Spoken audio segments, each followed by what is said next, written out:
श्री राधे गोविंद भज मन श्री राधे राधे श्री राधे गोविंद भज मन श्री राधे राधे श्री राधे जय जय राधे श्री राधे जय जय राधे राधे श्री राधे जय जय राधे राधे श्री राधे जय जय राधे श्री राधे गोविंद भज मन श्री राधे राधे श्री राधे गोविंद भज मन श्री राधे राधे श्री राधे गोविंद भज मन श्री राधे राधे श्री राधे गोविंद भज मन श्री राधे राधे श्री राधे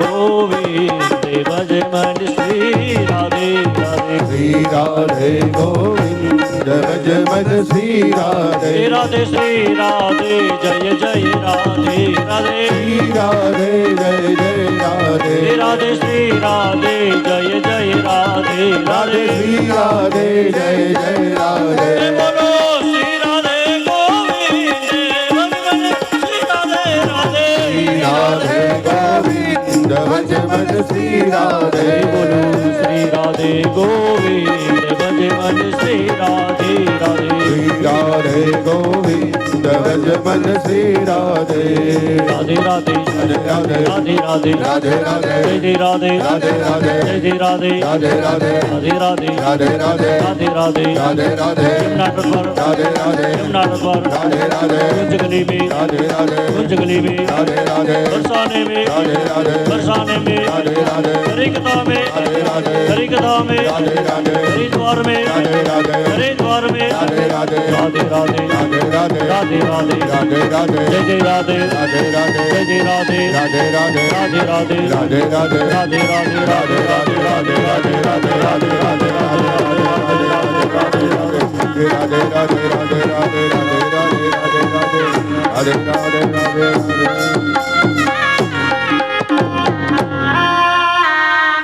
श्री राधे गोविंद भज मन श्री राधे श्री राधे गोविंद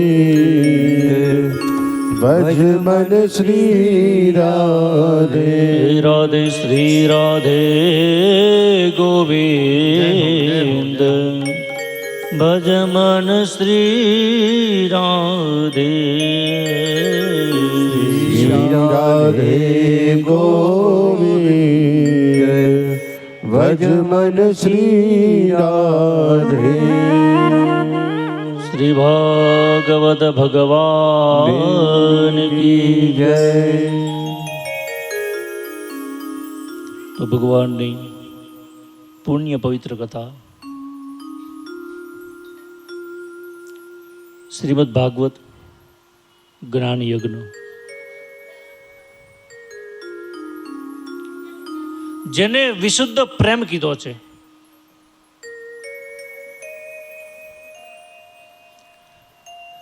આ શાસ્ત્ર છે પ્રેમથી ભરેલું શાસ્ત્ર છે એટલા માટે એને પ્રેમ શાસ્ત્ર કીધું છે કાલે આપણે શ્રીમદ ભાગવતજીની મહાત્મ્યની કથા જે એનું દર્શન કર્યું તો જેમાં એમ બતાવવામાં આવ્યું છે કે શ્રીમદ ભાગવતની કથા જીવનો ઉદ્ધાર કરનારી, પાપોનો નાશ કરનારી અને પ્રેમથી ભરેલું આ શાસ્ત્ર છે. પોથી પઢી પઢી જગમુઆ પંડિત ભયા ન કોઈ, ढाई अक्षर प्रेम का पढ़े सो पंडित होय. बस मात्र प्रेम ने जाणवानुं छे. वेद वेदों में जे कई पण सार कीधो छे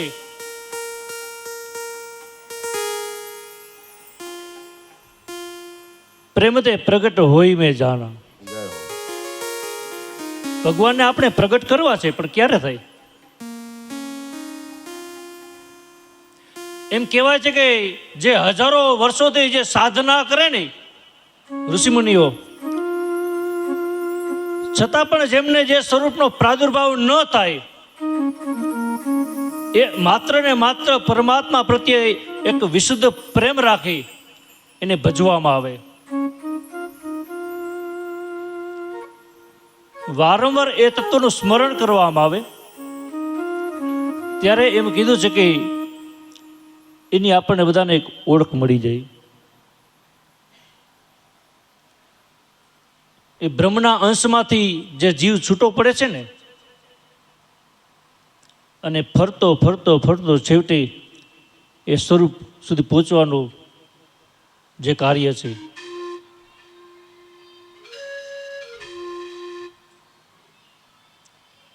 પણ એમ કહેવાય છે કે જ્યારે પ્રેમથી એને ઓળખવાનો પ્રયત્ન કરીએ ત્યારે એને જાણી શકાય છે. તો આગળની કથાનું દર્શન કરાવે ત્યારે કહે છે કે પેલા મહારાણી ભક્તિનો વૃત્તાંત એનો પરિચય આપ્યો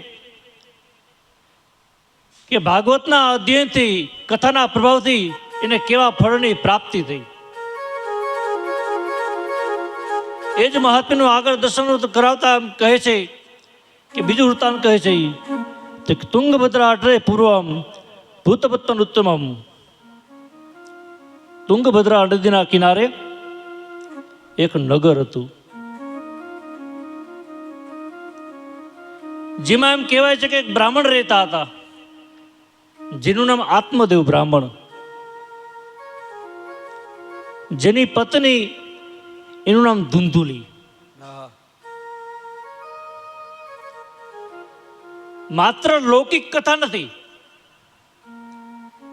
આ કથા સાથે અધ્યાત્મ જોડાયેલું છે.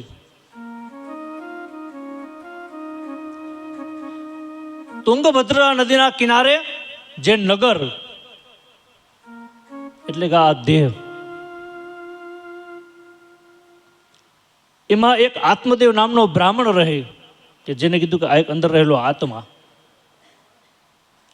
જેની પત્ની એનું નામ ધુંધુલી એટલે કે બુદ્ધિ. જુઓ, આત્મા અને મન બંને અલગ છે. અમારે પૂજ્ય ગુરુદેવ એક વાક્ય ઘણીવાર એવું બોલતા કે મન કે ને એમ ક્યારેય ન કરવું, અંદરનો રહેલો આત્મા કે ને એ જ કરવું. જુઓ, ઘણી વખત આપણે બધા જોઈએ કે આપણે કોઈ સારું કાર્ય કરતા હોય ને, એમાં કઈ ભગવાન પ્રત્યે આપણે કોઈ ભોગ સામગ્રી બનાવતા હોય અથવા ભગવાનને શૃંગાર કરતા હોય, ત્યારે ઘણીવાર આપણને એમ લાગે કે નહીં, હજી કંઈક ખૂટે છે, હજી કંઈક ખૂટે છે. શું કામે? તો કીધું અંદર રહેલો આત્મા છે ને એ એમ કહે છે. અને જ્યારે આપણને મનને શાંતિ છે ને હવે બરોબર છે, ત્યારે અંદરનો આત્મા છે ને એને પણ આનંદ આવે.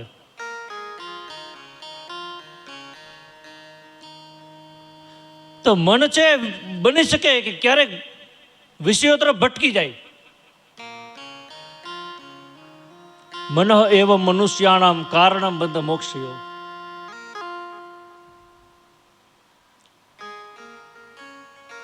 મનને કેન્દ્રિત કરવાનું કીધું છે, પણ ક્યારે થાય કેન્દ્રિત? આવી ભગવાનની કથામાં જોડાઈએ ત્યારે. માત્ર એક જ વાર કથા સાંભળી અને કલ્યાણ થઈ જાય એવું નથી. કથાનો પ્રવાહ છે ક્યારેય ખૂટતો જ નથી. તો એને એમ કીધું છે કે વારંવારનું સેવન કરવું. જેટલું સાંભળો ને, માત્ર સાંભળવાથી પૂર્ણ નથી જતું. જેટલું સાંભળીએ ને એનું વારંવાર સ્મરણ કરવાનું કીધું છે. અને જેટલું સ્મરણ કરીએ ને એમાંથી બને એટલું જીવનમાં એને ઉતારવાનો પ્રયત્ન કરવો. તો જે કંઈ કથામાં જે શબ્દો બોલાયેલા છે, જેનું વર્ણન કરાયેલું છે, એ કથા એનું સાર્થક થાય છે.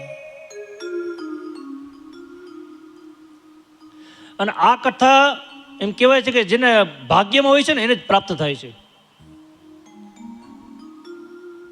જેમ કાલે કીધું તેમ કે માણસ વ્યક્તિ સંપત્તિના જોરથી કદાચ એમ કહે ને કે નહીં મારી પાસે આટલી સંપત્તિ છે, હું આમ કરી રાખું, હું તેમ કરી રાખું, નહીં, કંઈ થતું નથી. ઈશ્વરનો પૂર્ણ અનુગ્રહ પ્રાપ્ત થાય ત્યારે જ એને ભજી શકાય છે, ત્યારે જ એને સાંભળી શકાય છે.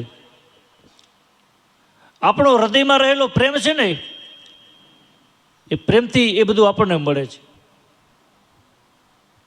નહીતર ગામમાં એક જગ્યાએ સપ્તાહ હતી, એટલે બન્યું એવું કે ગામના જે દાદા હતા ને એને મનમાં વિચાર આવ્યો કે આપણા ગામમાં પારણ બેસે છે, લાવો ને તો કે હું સાંભળવા માટે જાઉં. હવે દાદાના ભાગ્યમાં કથા સાંભળવાનું લખાયેલું નહોતું, એટલે બને છે એવું કે પોથી યાત્રા થાય ને, વાંચતા કરતા ભગવાનને ધામધૂમથી પોથી યાત્રામાં મંડપ સુધી લઈ જવામાં આવે. ઢોલ વાગે, મૃદંગ વાગે, શરણાઈ વાગે. બન્યું એવું કે ફટાકડા ફોડતા ને એમાં એક ફટાકડો ફૂટ્યો એટલે દાદાના કાનમાં ધાક પડી ગઈ.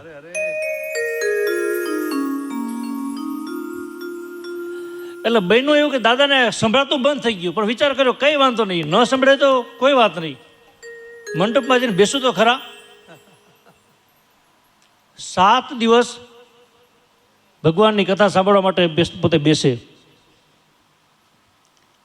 અને બન્યું એવું કે છેલ્લે દિવસે ફરીવાર પોતીની પધરામણી કરે, વાતે ગાતે ધામધૂમથી ભગવાનને લઈ જાય, અને ત્યારે વળી પાછા ફટાકડા ફોડવાનું કર્યું શરૂ. બીજો ફટાકડો ફૂટ્યો છે, દાદાના કાનની ધાકથી ધાક ખુલી ગઈ. કોઈએ દાદાને પૂછ્યું કે દાદા કથા સાંભળી કે શું કથા સાંભળું? કીધું કેમ? પહેલા દિવસે ફટાકડો ફૂટ્યો ને ધાક પડી ગઈ, છેલ્લા દિવસે ફટાકડો ફૂટ્યો, ધાક ખુલી ગઈ. 7 દિવસ વક્તા બોલે, ખાલી બસ માત્ર જોયા કર્યું. તો એમ કહેવાય છે કે હરિની કથા છે, એનો હરિ આપણને જ્યારે પૂર્ણ અધિકાર આપે ને, તો એમ કીધેલું છે શાસ્ત્રમાં, ભાગવતમાં એમ કીધેલું છે કે જ્યારે આવો જીવનમાં કંઈ પણ તક મળે, લાભ મળે ને, સત્કર્મનો એ કોઈ સારો વિચાર એકવાર માત્ર આવે ને એનું અનુસરણ કરી લેવું. સંસારના બીજા લૌકિક કાર્યો માટે કોઈ વિચાર આવે ને તો એના માટે વારંવાર એને યાદ કરવું, વિચારવું પડે કે ભાઈ શું કરું, આ કાર્ય કરું કે ન કરું.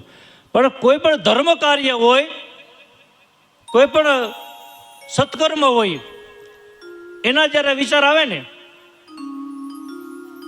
તો બહુ રાહ નહીં જોવાની, ખબર નહીં ક્યારે કે સમય આપણી પાસેથી ચાલ્યો જાય. અને જે જીવનમાં બને છે ને આવું સત્કર્મની કોઈ એ યાદી રહી જાય છે કે નહીં, અમને ભગવાનની કૃપાથી આવો લાભ મળ્યો અને અમે એમાં સહભાગી બની શક્યા. તો તુંગભદ્રા નદીના કિનારે જે આત્મદેવ નામના બ્રાહ્મણ જેમ કહે છે કે જે અંદર રહેલો આત્મા છે ને એ તો પવિત્ર જ છે. જે કંઈ ભોગવવું પડે છે શરીરને ભોગવવું પડે છે, અંદર રહેલો આત્મા છે ને એ અનામી કીધું છે કે આત્મા ક્યારેય મરતો નથી. ગીતાજીમાં કીધું છે ને કે આત્માને અંદર રહેલો આત્મા જેને પાણી ભીંજવી ન શકે, અગ્નિ એને બાળી ન શકે, આવા જે કોઈ અંદર રહેલો આત્મા છે ને એને કોઈ બંધન સ્પર્શ ન કરી શકે.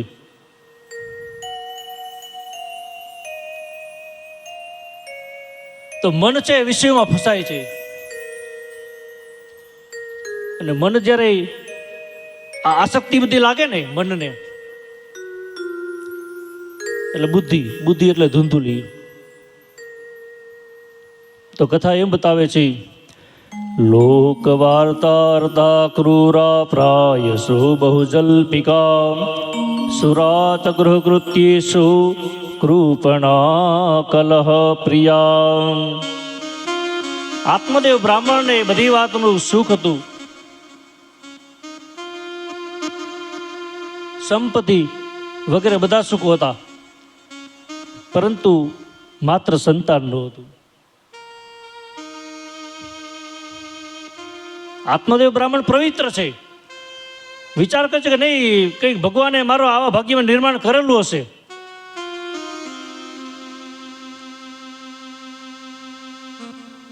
અને ધૂંધુલી છે એને પણ કંઈ અસર નથી, આ વાતનું દુઃખ નથી. પણ બને છે એવું કે પોતાની બેન જ્યારે આવે છે ને ત્યારે કહે છે કે આ સંતાન ન હોય ને મોટું દુઃખ કહેવાય.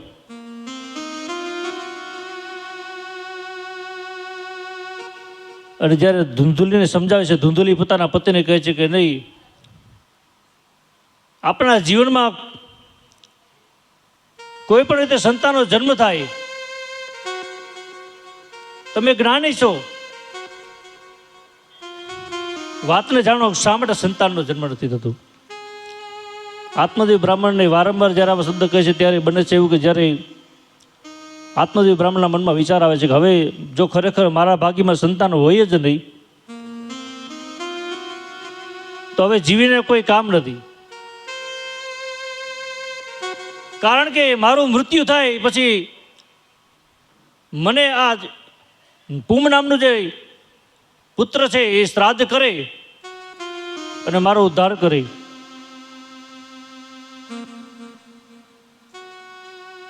તો બને છે કે પોતે આવો વિચાર કરી અને વિચાર કરે છે કે વનમાં જાઉં અને આત્મહત્યા કરી આ જીવનનો અંત લાવી દઉં.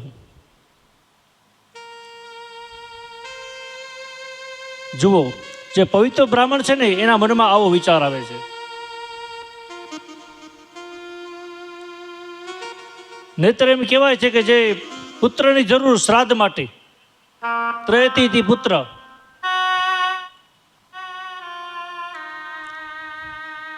જોકે અત્યારે આટલો ઝડપી યુગ આવી ગયો છે એટલે માણસની પાસે ઘણી બધા વાર બને છે એવું કે સમજવાનો કોઈ સમય નથી હોતો. નહીતર એમ કહેવાય છે કે જે રામચરિત માનસમાં અને અન્ય ગ્રંથોમાં એવા ઉદાહરણો આપ્યા છે કે આપણે ત્યાં એક નાંદીમુખ શ્રાદ્ધ નામનો પ્રયોગ કીધો છે, જેને એમ કીધું છે કે જે આનંદદાયક શ્રાદ્ધ છે. બીજા કોઈ શ્રાદ્ધ કર્મ કરીએ ને એટલે એમાં પિંડદાન, તર્પણ વગેરે થાય, વ્યક્તિ મુંડન કરાવે. આ એક શ્રાદ્ધ એવું છે ને કે જેમાં પિંડદાન, તર્પણ વગેરે કોઈ કર્મ નથી થતું, માત્ર એની પિતૃની પૂજા થાય છે. પિતૃના આશીર્વાદ મેળવવા માટેનું આ કર્મ છે. અને એમ કહેવાય છે કે જેને ત્યાં જ્યારે સંતાનનો દીકરાનો જન્મ થાય ને, જન્મના જે સમાચાર મળે ને ત્યારથી લઈ અને નાળ છેદન થાય ને ત્યાં સુધીમાં પિતૃનું આ શ્રાદ્ધ કરવામાં આવે ને તો પિતૃ બહુ રાજી થાય છે. કેમ કે સૂતકનો વેદ ક્યારે લાગે? બાળકનું નાળ છેદન થાય ત્યારે.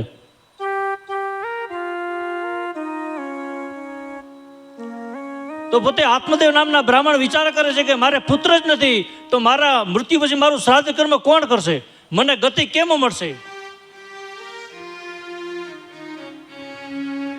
શ્રાદ્ધમાં પિંડદાન કરે, તુલસી પાન અર્પણ કરે, જળ ચડાવે. તો તુલસીનું જે પાન છે ને ત્યાં આ કથા એમ સમજાવે છે કે જે આ દેહ છે ને એ પિંડ છે. ગળામાં તુલસીની માળા ધારણ કરીએ ને તો આ દેહરૂપી પિંડને તુલસી અર્પણ કર્યા સમાન એનું ફળ મળે છે. અને એટલા માટે થઈ જે ગળામાં જે માળા ધારણ કરે છે ને એટલા માટે માળાને ધારણ કરવાનું કીધું છે. બને તો કોઈ યોગ્ય સદગુરુ જો ન ધારણ કરે ને તો સદગુરુ ધારણ કરી લેવા. કેમ કે ગુરુની ઉપમા આપતા એમ કહે છે કે ગુરુ જે મંત્ર આપે, કંઠી બાંધે અને માથે વરદ હસ્ત મૂકે ને તો વ્યક્તિનું બને છે એવું કે જે પોતાની રહેલું અજ્ઞાન છે ને એ અજ્ઞાન દૂર થાય અને જ્ઞાનનો પ્રકાશ એને મળે. એટલા માટે માળાને ધારણ કરવાનું કીધું છે. કોની? તો કહે છે કે ભગવાનના નામની માળા. જ્યારે ગુરુજી આપણને માળાને ધારણ કરાવે ને ત્યારે ગુરુ મંત્ર આપે છે.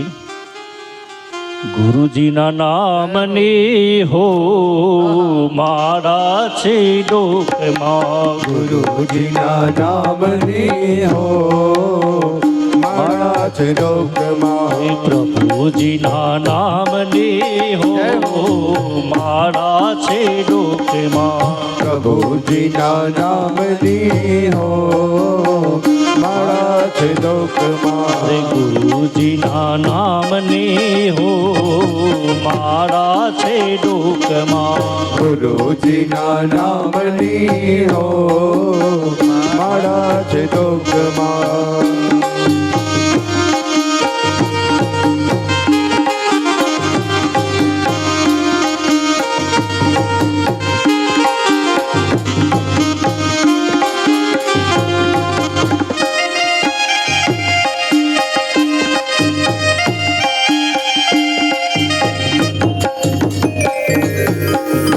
કદી થાય નહીં પરને નિંદાય નહીં ક્રોધ કદી થાય નહીં પરને નિંદાય નહીં અરે ક્રોધ કદી થાય નહીં